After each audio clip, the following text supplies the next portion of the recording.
పాలకులు ఎంతమంది మారినా దళితులపై అనుక్షణం హత్యాకాండాలు, మానభంగాలు, దాడులు జరుగుతూ ఉన్నాయంటే నిజంగా ఈ కుల వ్యవస్థ ఎప్పుడు నాశనం అవుతుందో, మనుషులంతా సమానం ఎప్పుడైతుందో అప్పుడే మాకు స్వతంత్రం వచ్చినట్టు, మా దళితులకు న్యాయం జరిగినట్టు అని చెప్పేసి మేము ఎంఆర్పీఎస్ తరఫున మాన్య శ్రీ మందకృష్ణమాధికారి ఆదేశాల మేరకు ఈరోజు కడప రిమ్స్ బాధితుడు మరి అన్నను పరామర్శించడానికి వచ్చినాం.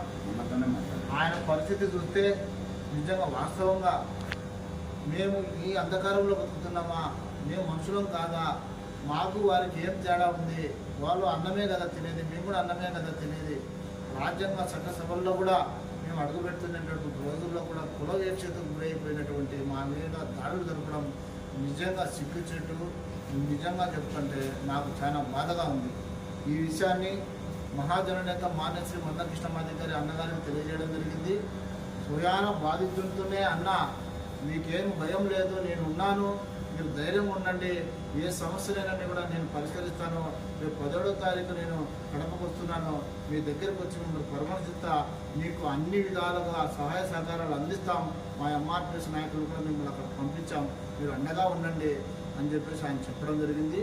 నిజంగా గతంలో కూడా డీడీ అర్చన్న గారు కూడా చనిపోతే 2 రోజులు కృష్ణమాధికారి గారు కడపలో ఉండి ఆ బాధితులను అరెస్ట్ చేయించి కలెక్టర్ గారికి ఒక రిప్రజెంటేషన్ ఇచ్చి వాళ్ళకు ఆర్థికంగా అన్ని వనరులు సమకూర్చినటువంటి నాయకుడు మాన్య శ్రీ మందకృష్ణమాధికారి గారు. ఈరోజు నిజంగా ఈ యావత్తు మాల, మాదిగ, ఎరకల, యానాది, బడుగు, బలహీన వర్గాల ఈరోజు ప్రజలు నిజంగా నిశ్చయంగా తన హక్కుల కోసం పోరాడుతున్నారంటే కేవలం మాన్య శ్రీ మందకృష్ణమాధికారి గారు హక్కులను కల్పించే విధంగా పోరాటం చేసినాడు. కాబట్టి నిజంగానే మేము ఆయన సేవకులమే, ఆయన సేవకులం కాబట్టి దళితులపై దాడి జరుగుతుంది మేము సహించాం, ఎంత దూరానికైనా పోతాం, శాంతియుతంగానే ఉద్యమం చేస్తామని చెప్పేసి అగ్రవర్ణ కులాలకు మీ అహంకార ధోరణి నశించకపోతే, ఇకనైనా సాధించకపోతే మా సత్తా ఏందో, మాలామాదిగల ఐక్యత ఏందో మేము చాటి చూపుతామని చెప్పేసి హెచ్చరిస్తున్నాం.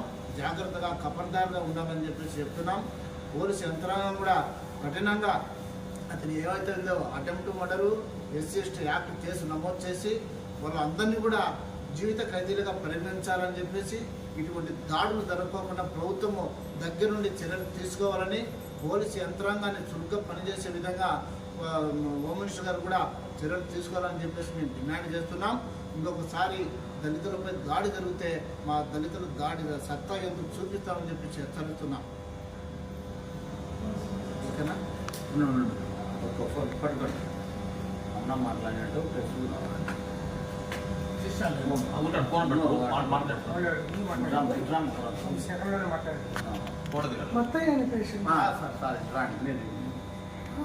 డాక్టర్ గారు రండి సార్.